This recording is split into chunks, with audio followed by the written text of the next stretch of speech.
হর হর মহাদেব। বন্ধুরা, দ্বাদশ মাসের মধ্যে একটি খুবই গুরুত্বপূর্ণ মাস হলো এই শ্রাবণ মাস। এই শ্রাবণ মাস শ্রী দেবাদিদেব মহাদেবের খুবই প্রিয় মাস। তাই আমরা এই শ্রাবণ মাসকে এতটাই ভক্তিমূলকভাবে মেনে থাকি। আজ 28শে জুলাই, শ্রাবণ মাসের দ্বিতীয় সোমবার। তো বন্ধুরা, আজকের এই ভিডিও থেকে আমরা জানতে পারবেন সারা বছর মহাদেবের আশীর্বাদ কিভাবে লাভ করবেন, শ্রাবণ মাসের দ্বিতীয় সোমবার পুজোর নিয়মকানুন ও শিবলিঙ্গে কী কী শস্য নিবেদন করবেন, কোন জিনিস অর্পণে কী ফল মেলে, এই সব কিছু নিয়েই আজকের এই ভিডিও। বন্ধুরা, আজ শ্রাবণ মাসে দ্বিতীয় সোমবার, ইংরেজির 28শে জুলাই 2025 সাল, বাংলার 11ই শ্রাবণ 1432 বঙ্গাব্দ। জল ঢালার শুভ সময়ই সন্ধ্যে 5:30 থেকে রাত্রি 7:35 পর্যন্ত। শাস্ত্রমতে এই 7টি জিনিস দিয়ে শিবলিঙ্গে অভিষেক করলে সারা বছর দেবাদিদেব মহাদেবের আশীর্বাদ বর্ণিত থাকবে। 7টি জিনিসের মধ্যে প্রথমেই রয়েছে আখের রস। শ্রাবণ মাসের সোমবারগুলোতে আখের রস দিয়ে অভিষেক করলে আর্থিক সংকট থেকে মুক্তি মেলে, সংসারে সুখ সমৃদ্ধি ফিরে আসে। এরপরেই রয়েছে দই।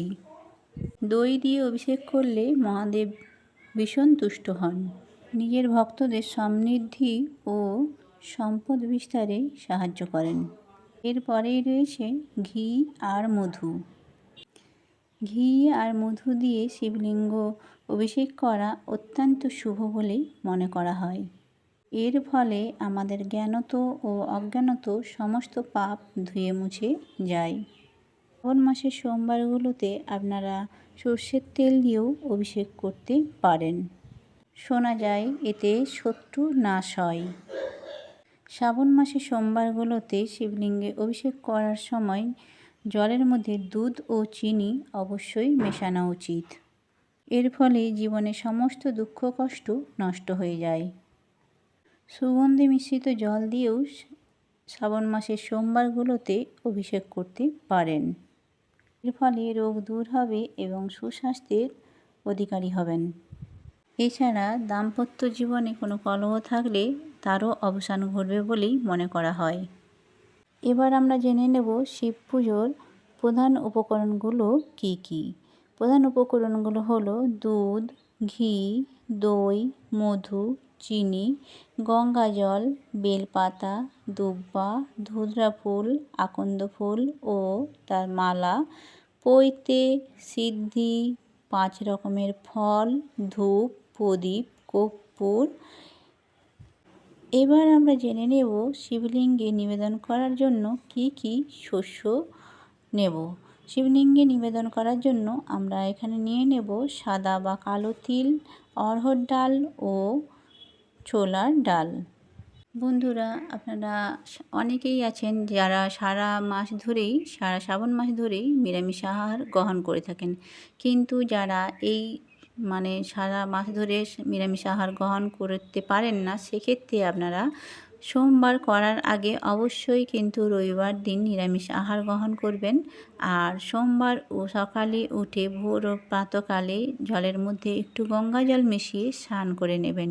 স্নান করার ফলে তারপরে আপনারা সূর্যদেবকে জল অর্পণ করবেন এবং জল অর্পণ করার পরে ঠাকুর ঘরে এসে বা মন্দিরে আপনারা মন্দিরটি সুন্দর করে পরিষ্কার করে নেবেন, চারিদিকে গঙ্গা জল ছড়িয়ে দেবেন।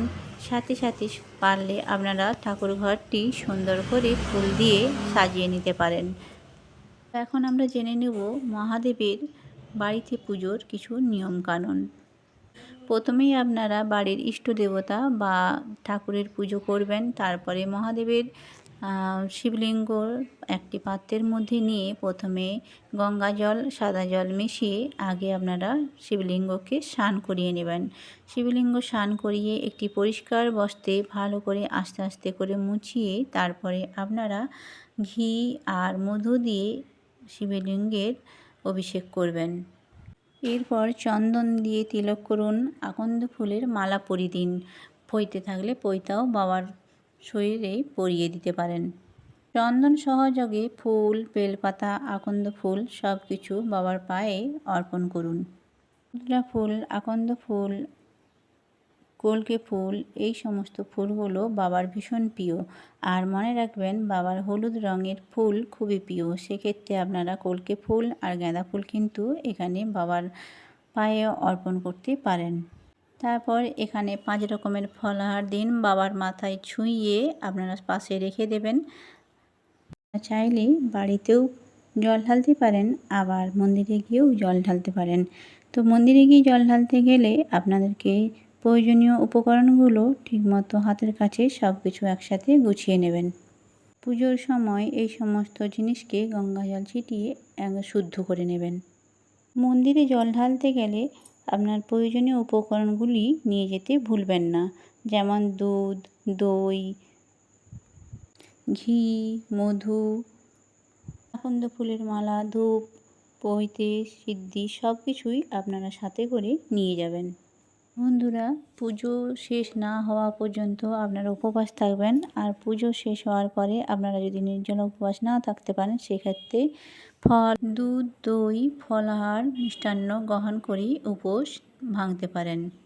তবে অবশ্যই সেটা মহাদেবের প্রসাদ গ্রহণ করার পরেই। তো বন্ধুরা, আজকের ভিডিওতে এই ছিল বিষয়বস্তু। আর ভিডিও যদি ভালো লেগে থাকে অবশ্যই ভিডিওতে লাইক করে একটা কমেন্ট বক্সে অবশ্যই লিখে যাবেন আপনার ইষ্ট দেবতার নাম বা হর হর মহাদেব। যারা বন্ধুরা চ্যানেলটি এখনও পর্যন্ত সাবস্ক্রাইব করেননি অবশ্যই চ্যানেলটা সাবস্ক্রাইব করে আমার সাথে থাকবেন। তো চলুন বন্ধুরা, এইভাবে নতুন নতুন ভিডিও পাওয়ার জন্য আমার চ্যানেলে আমার সাথে থাকুন, আমাকে এগিয়ে যেতে সাহায্য করুন। সবাই একসাথে বলে উঠি হর হর মহাদেব। আজকের ভিডিও অনেক সুন্দর করে বানিয়েছিলাম, কিন্তু ভাগ্যবশত ভিডিওটি আমার ডিলিট হয়ে যায়। সেক্ষেত্রে সকালবেলায় ভিডিও আমি দিতে পারলাম না, তো সেই জন্য আপনাদের কাছে ক্ষমা প্রার্থনীয়। আর এই অল্প সময়ের মধ্যে খুব তাড়াতাড়ির মধ্যে ছোট্ট একটু ভিডিও দিলাম বন্ধুরা। তো যাই হোক, আপনারা বিষয়বস্তু সম্পূর্ণই বলেছি, কিন্তু যতটা সুন্দরভাবে ভিডিও বানিয়েছিলাম সম্পূর্ণটা আপনাদের কাছে তুলে ধরতে পারলাম না। তার জন্য সত্যিই আমি খুবই দুঃখিত। আপনারা সবাই সাথে থাকবেন।